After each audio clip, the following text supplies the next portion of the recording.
जिस gang sister को यहाँ आमंत्रित करने जा रही हूँ, उनकी खूबी ये है कि वैसे तो वो उम्र में हम सबसे छोटी है, लेकिन उनकी आध्यात्मिक यात्रा हम सबसे गहरी व लंबी है।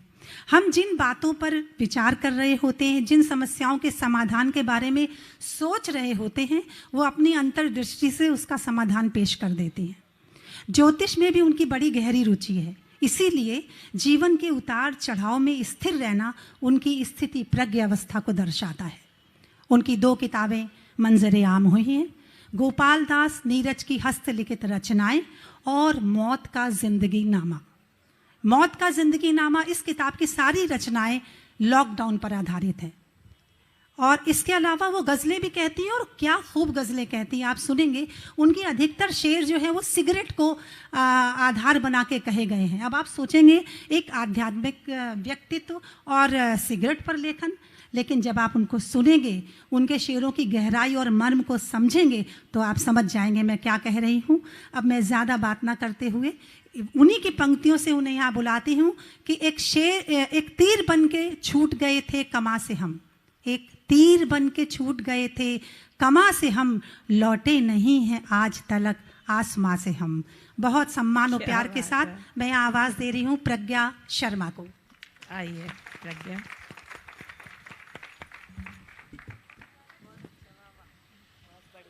बहुत शुक्रिया अर्चना जी, इजाज़त है? बिल्कुल। बापू, घर से इजाज़त पहले ज़रूरी है। अब आपसे इजाज़त लेती हूँ, प्रणाम निवेदित करती हूँ आपको। बात जहाँ पे ख़त्म हुई है वहीं से शुरू करती हूँ, वहीं से आरंभ करती हूँ। हाँ, बिल्कुल। एक मतला और एक शेर देखें कि मैं अपने सामने होती हूँ आईनों की तरह, मैं अपने सामने होती हूँ आईनों की तरह, तभी तो देखती हूँ खुद को दूसरों की तरह, तभी तो देखती हूँ खुद को दूसरों की तरह। वफा का इससे ज़्यादा सबूत क्या देती, वफा का इससे ज़्यादा सबूत क्या देती। मैं राख हो तो गई उसकी सिगरेटों की तरह, मैं राख हो तो गई। प्रज्ञा, क्या बात है, वाह वाह। मैं राख हो तो गई उसकी सिगरेटों की तरह। एक मतलब एक शेर और देखें कि सिगरेट लफ्ज़ शायरी में, कविता में एक नए बिंब की तरह इसको प्रयोग किया है। तो 2-3 शेर मैं उसको सुनाती हूँ और फिर एक गज़ल। नींद की कोशिशें सब धरी रह गईं, नींद की कोशिशें सब धरी रह गईं, ख्वाब आया तो आंखें खुली रह गईं। अरे वाह। और गम तो उनका है जो अधजली सिगरेटें, गम तो उनका है जो अधजली सिगरेटें ऐश ट्रे के लबों पर रखी रह गईं। अच्छा, ऐश ट्रे के लबों पर अच्छा है रखी रह प्रज्ञा, गईं। अच्छा है, बहुत अच्छा है, वाह वाह। लबों पर रखी रह गईं। क्या तशबीह है, वाह। एक मतला एक शेर। खुले आसमान के नीचे जब ये खूबसूरत शाम, और पता चला कि दोपहर 3 बजे तक राम कथा यहाँ होती रही, तो देखें कि शब गए एक मतलब बड़ा पुराना, बेहद पुराना याद आ गया। आप लोगों का आशीर्वाद होगा तो गजल भी जाने के बाद याद आएगी।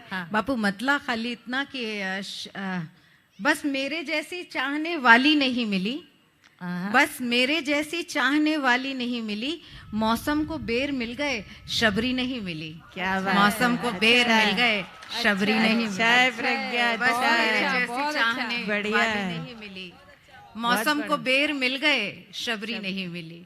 और आइए वही उस प्रतीक की बात की, शब गए दरीचों में सिगरेटें सुलगती हैं, याद के मकानों में सिगरेटें सुलगती हैं। और शेरियों की देखकर सितारों को मुझको तो ये लगता है दूर आसमानों में सिगरेटें सुलगती हैं। देखकर सितारों को मुझको तो ये लगता है दूर आसमानों में सिगरेटें सुलगती हैं। एक मुकम्मल गजल बिल्कुल ताज़ा इरशाद हाजिर करती हूँ।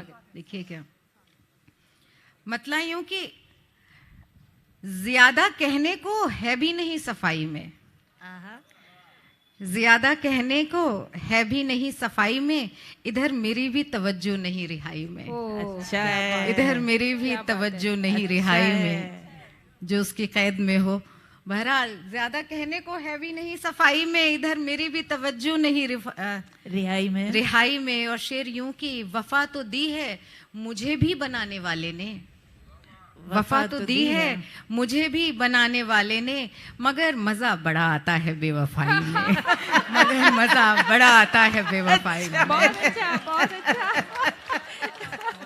अच्छा है। वफा तो दी है, वफा तो दी है मुझे भी बनाने वाले ने, मगर मजा बड़ा आता है बेवफाई में। और ये शेर के मेरे अजीज सबके सबके सब कॉन्शियस का कहते हैं, अंदर से सब हम सब एक हैं, सब आत्माएं एक हैं कि मेरे अजीज ना उकसा मुझे बगावत पर।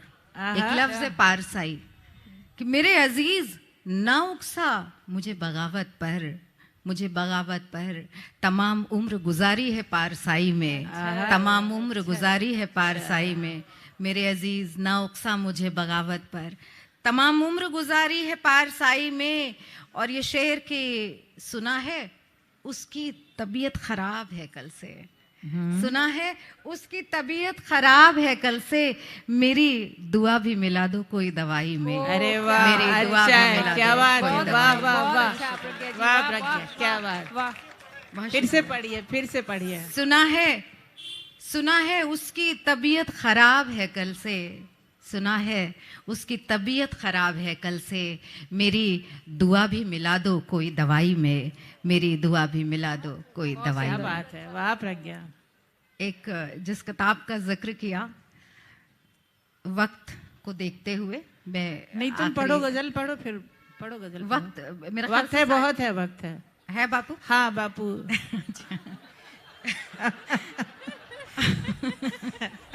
नहीं, दरअसल क्या है कि ये चारों मेरी आदरणीया भी है, मेरी बहनें भी हैं, मेरी माओं के स्थान पर भी जगह। मैं मतलब मैं छोटी हूँ तो मुझे जहाँ जैसा फायदा लेना होता है मैं इनसे उठा लेती हूँ। पढ़ो तो पढ़ो। मुझे भी मौका इनको यहीं पे सुनने का मिलता है, ऐसे तो ये लोग पकड़ में नहीं आती हैं, तो इसलिए मुझे लगा कि वक्त।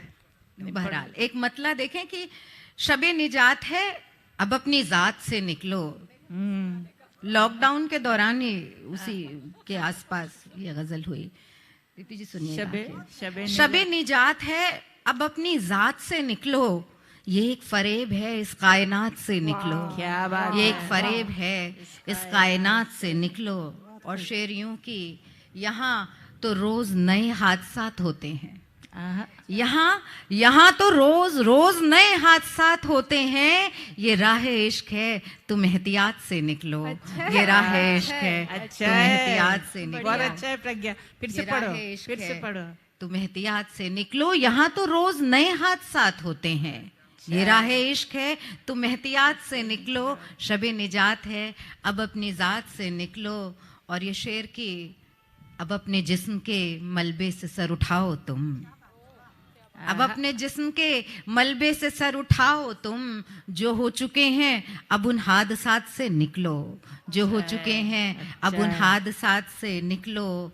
और ये तशनगी के सफ़र में तुम्हें थका देंगी, ये तशनगी के सफ़र में तुम्हें थका देंगी, ये एक बोझ हैं इन ख्वाहिशात से निकलो। ये तशनगी के सफ़र में तुम्हें थका देंगी, ये एक बोझ हैं इन ख्वाहिशात से निकलो। और शेर आखिर के तुम्हारा तुमसे बड़ा और कौन है दुश्मन, तुम्हारा तुमसे बड़ा और कौन है दुश्मन, लगा के घात खुद अपनी ही घात से निकलो। लगा के घात खुद अपनी ही घात से निकलो। वाह वाह वाह वाह। अब वही कविता बापू, ये कविता सुनिए, ये प्रज्ञा ने लॉकडाउन के दौरान लिखी है। और देखिए एक महिला दूसरी महिला के बारे में क्या सोचती है। प्रज्ञा। लॉकडाउन के दौरान वो माहौल ऐसा था, हम लोग अपने अपने घरों में कैद। और बहरहाल सीधे उस कविता पे आती हूँ। तकरीबन हर शहर में एक रेड लाइट एरिया होता है, तकरीबन हर शहर में एक रेड लाइट एरिया होता है। जब पहली बार ये नाम सुना तो सोचने लगी, रेड लाइट होने पर तो गाड़ी रोक देनी पड़ती है, रेड लाइट होने पर तो गाड़ी रोक देनी पड़ती है, लेकिन शरीफों की गाड़ियां तो इनके बगल से होकर गुजरने में भी कतराती हैं। वाह, क्या बात है, वाह वाह, क्या बात प्रज्ञा। पहली बार ये कविता पढ़ रही हूँ तो याद। पढ़ो पढ़ो। रेड लाइट होने पर तो गाड़ी रोक देनी पड़ती है, लेकिन शरीफों की गाड़ियां तो इनके बगल से होकर गुजरने में भी कतराती हैं। तो फिर इन मोहल्लों को रेड लाइट क्यों कहा जाता है? लाल रंग लालसा का प्रतीक है, यहाँ तक तो ठीक है। लाल रंग लालसा का प्रतीक है, यहाँ तक तो ठीक है, लेकिन लाइट का क्या मतलब? लालसा की रोशनी, लेकिन लाइट का क्या मतलब? लालसा की रोशनी, रोशनी तो रोशनी है, अंधेरा दूर करती है। इसकी जगह रेड जोन या रेड स्क्वायर भी तो कह सकते थे। इसकी जगह रेड जोन या रेड स्क्वायर भी तो कह सकते थे। बहरहाल जो भी हो, इन दिनों और खबरों के बीच इन मोहल्लों में रहने वालियों की कोई खबर नहीं मिल रही। क्या बात है। इन दिनों और खबरों के बीच इन मोहल्लों की कोई खबर नहीं मिल रही। धंधा तो धंधा ही है, इनका भी ठप ही तो पड़ा होगा। जय प्रज्ञा, क्या बात। धंधा तो धंधा ही है, इनका भी तो ठप ही पड़ा होगा।